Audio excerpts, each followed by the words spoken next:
More than 1,500 girls played football during the project, and over 200 coaches were trained in basic coaching for school children. As part of the project, a handbook for teachers on football training and techniques was developed for distribution to schools.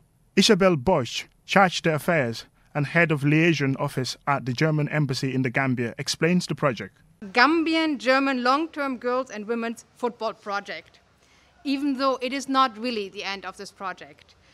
We hope that this project will have a lasting impact, especially with this football teacher's handbook, which was developed as part of the project.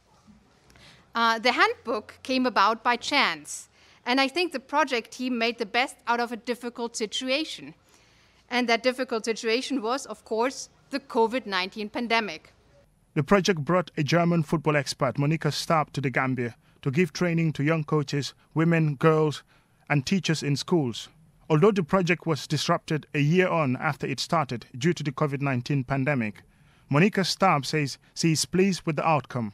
We did a lot, and we were actually able to get 300 coaches all over the country. I was always explicit, go also in other regions, in CRR, URR, LRR and NMIA, and here Greater Banjul. So we had about at least 2,000 girls we reached, I think, in that time, where we really made these girls happy that they can play the game. So I thought that was really wonderful. The Gambia Football Federation, as key stakeholders, helped in the grassroots implementation of the project.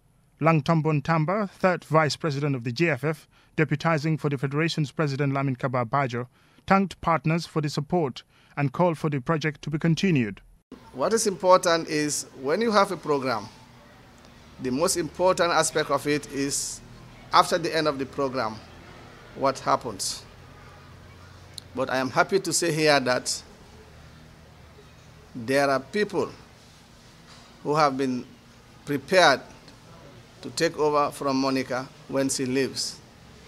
The Minister of Youth and Sport, Bakari Baji, hailed the project, calling it a success. He added that the project's wide scope, capturing mass participation of young girls across the country, is part of what makes it a great success story.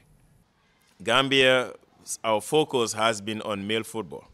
So a few years ago, when this female football started to gain strength, we definitely needed support from other countries that have an advantage over us to help us develop that. And I guess that is what the project has been doing over time. Our Keita, a young athlete who has now added football to the sports she does, expresses satisfaction at being part of the project. I feel great because sport is something that I really like. I really like sport, but me, I'm an athlete. Every time, every day, I learn a new thing. And whenever I go to the field, I make sure that I do the great thing. Women's football is currently at a very low level in the Gambia. Could this project be the catalyst to the development of the women's game in the country, be taken to a higher level? Mamudu Gajaga, QTV News.